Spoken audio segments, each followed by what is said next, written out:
burunqi zamonda katta bir yurtda bir jup hamoqat xotin o'tgan ekan. Ularning ajoyib xosiyatli bir to'xosi bor bo'lib, ular har qitim pullarni xajlab tugatgan chaqda bu to'xo ularga bir dona oltin tuxum tug'ib berdi ekan. Xotin ikkalan bu oltin tuxumni bozorga olib berib, nurg'un pulga sotgandan keyin pulni xohlagancha buzib chechib xajlaydi ekan. Kunlar bir-birini qo'g'lishib o'taverdi. Lekin bovoy bilan momoy oz to'lib pul yig'ib, tirikchilik qilib, o'z jinini o'zi beqishni xiyoliga keltirib qo'ymadi. Biroq yetib yesa tog'mi to'shimaydi deganda, bu pulni uzun o'tmay xajlab pak-pakiz tugitib yetibdi. Ular xosiyatli to'xo oltin tuxum tug'ib berar degan umidda bir kun saqlabdi, 2 kun saqlabdi.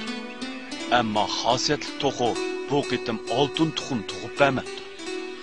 Uyda yigidek bir parcha qattiq nonmi bo'lmag'achqa, xotin ikkalanning qo'soqlari echib, ko'krab ketibdi. Shuning bilan xotin ikkalan xosiyatli to'xoni oltin tug'dirishning amalini o'ylashga boshladi. Uyan o'ylab, buyan o'ylab, oxiri bir amal tepibdi.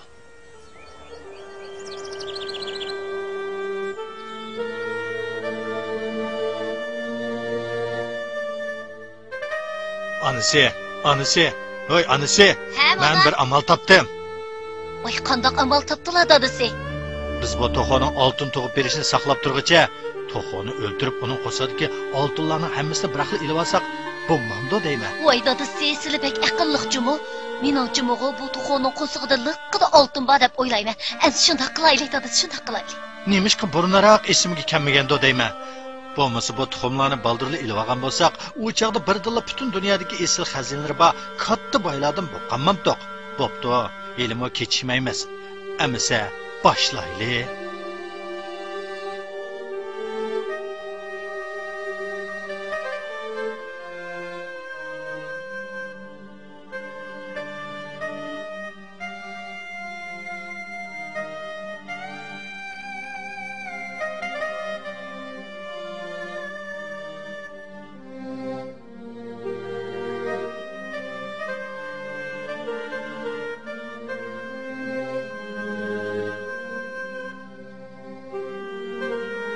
Obdara qarısılar dadası, bir rəsimi qıyıb qalmışsın cümü? Mana, qaravatıman. Lekin bu to'xoning qo'sig'ida oltin tuxum uyoq tutursin. Odatki tuxumni ko'rmaydi. Nima? Voy, bunda qısılar dadası, men bir qarab baqay nima deydi qandalar. Voy, isit, endi qandoqni qilamiz? Voy, hammasi bizning hamoqatligimizdan bo'ldi emas, bu endi qandoq qilamiz dadası? Ma ishni qaramamdi xan.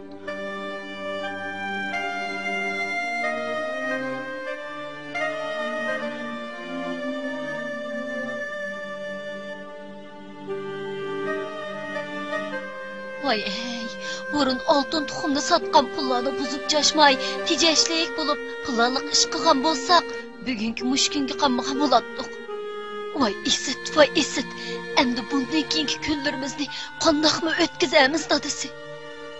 Oz yegan ko'p yegan po'q yer degan mush emasmi?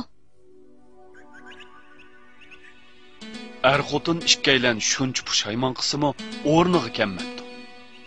Ular o'zlarining o'rinliq qilib, halol kun kechirmay, mushkuniga qolganligini oxiri tushunib yetibdi. Shuning bilan ular qaytadan hayratga kelib, o'z kuchiga tayinib, jafoliq ishlab nurg'un pul tepibdi va u pul bilan maktab sopdi, yo'l yasabdi. Qo'lidan keladiganligi yaxshi ishning hammasini qildi. Shunday qilib, ularning yaxshi nomi el ichiga keng tarqadi. Ular o'zlarining turmush tajribalarini yakunlab, keyingilarga tövandagi maqol tamsilni miros qoldirdi.